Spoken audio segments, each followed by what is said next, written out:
The story follows Milton Robinson, an elderly man living in the quiet town of Boonton, Pennsylvania, whose life has become predictable, structured, and marked by routines that rarely change.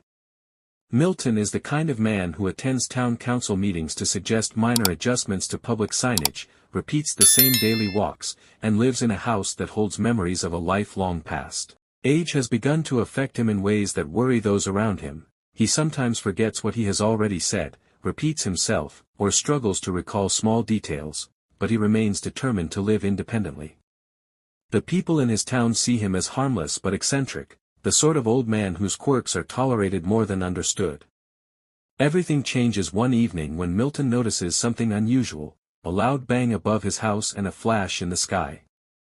At first, he assumes it might be thunder, lightning, or even his imagination playing tricks on him, but the next morning, he discovers something impossible. A small spacecraft has crashed into his backyard, flattening part of his garden and creating a sight that defies explanation.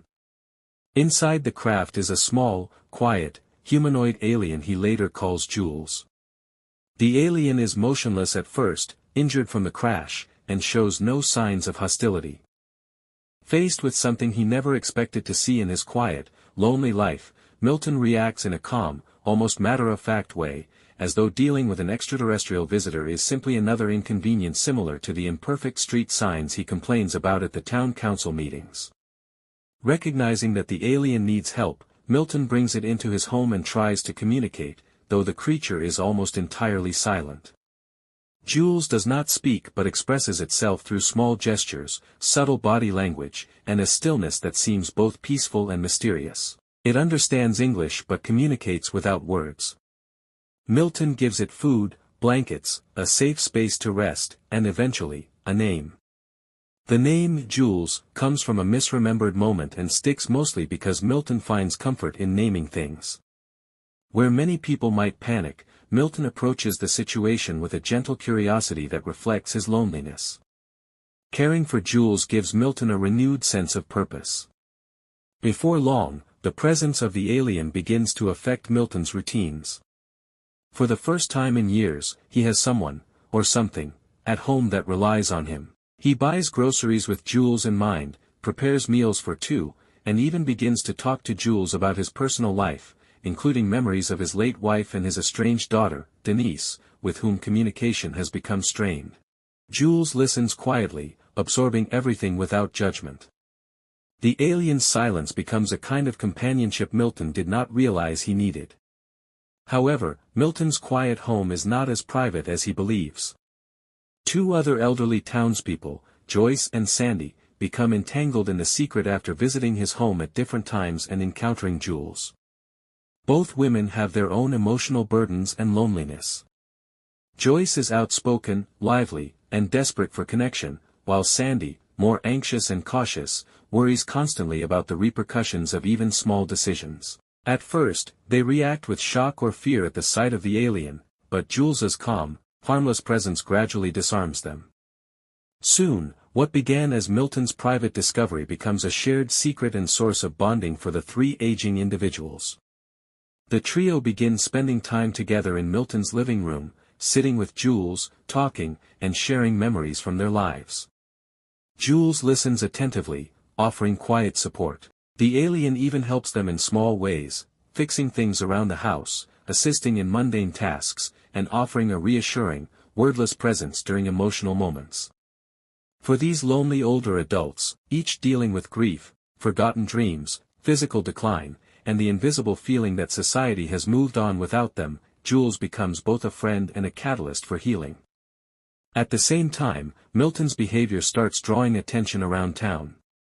His daughter, Denise, becomes increasingly concerned about his mental state. She hears from neighbors that he has been talking to people who aren't there, that he mentioned an unusual visitor, and that he's acting stranger than usual.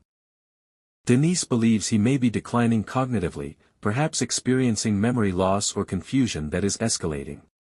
She tries to help him, calling him regularly and stopping by the house, but Milton, frustrated by what he perceives as her lack of understanding, never tells her the truth about Jules. The emotional distance between them widens even as Denise tries to protect him from himself. Meanwhile, Government agents start monitoring the town after receiving reports of an unidentified object falling from the sky. Black SUVs begin to appear in the background. Flyers and broadcasts from official sources warn that citizens should report any unusual activity or strange sightings. Milton, Joyce, and Sandy fear that revealing Jules will place him in danger. Despite their age and physical limitations, they take on the small but significant responsibility of protecting their new friend from a government that would likely treat him like a threat or an experiment. The emotional core of their bond with Jules deepens after they learn that he is trying to repair his spacecraft. He needs certain materials to get it operational again, and while he can fix most things on his own, he requires a specific component that cannot be found easily. The three friends help him gather what he needs, even when they don't fully understand the technology. They simply trust that helping Jules return home is the right thing to do. During this period, Jules also helps each of them face emotional wounds they have ignored for years. At one point, Joyce confesses her regrets about choices she made in life and expresses sadness that her family no longer speaks to her. Jules's empathetic glance and gentle presence move her to tears in a way she has not allowed herself to feel in a long time. Similarly, Sandy finds in Jules a calm that helps her manage her anxieties and fears. She begins to take small steps toward reclaiming control over her life instead of retreating into worry. And Milton, for the first time in years, begins to laugh again, finding a renewed sense of purpose beyond the monotony that previously defined his days. As government surveillance increases, the three elderly friends become more careful. They take turns watching out for unusual activity around town, hiding Jules when necessary, and feigning normalcy when questioned. Their advanced age becomes an advantage. They are underestimated and overlooked by younger adults who assume they pose no threat. In a way, their invisibility, once a burden, becomes a tool for protecting Jules. However, there are moments of tension. Joyce, in seeking attention and validation she has long missed, nearly jeopardizes everything when she tells someone about the alien in a moment of vulnerability. Though she quickly regrets it, this slip draws more unwanted attention. The government's search intensifies, and the friends realize time is running out. They must help Jules repair the ship and leave before he is captured. The emotional climax occurs when Jules completes the repairs on the spacecraft. He invites Milton, Joyce, and Sandy inside, giving them a moment to see the beauty of the universe through his technology. The experience is awe-inspiring, offering a sense of wonder that reignites their spirits. Milton sees images of stars, galaxies, and distant worlds, visions that contrast sharply with his quiet, limited life in Boonton. The moment is bittersweet, as it symbolizes not only the vastness of the universe but also the fleeting nature of their friendship with Jules.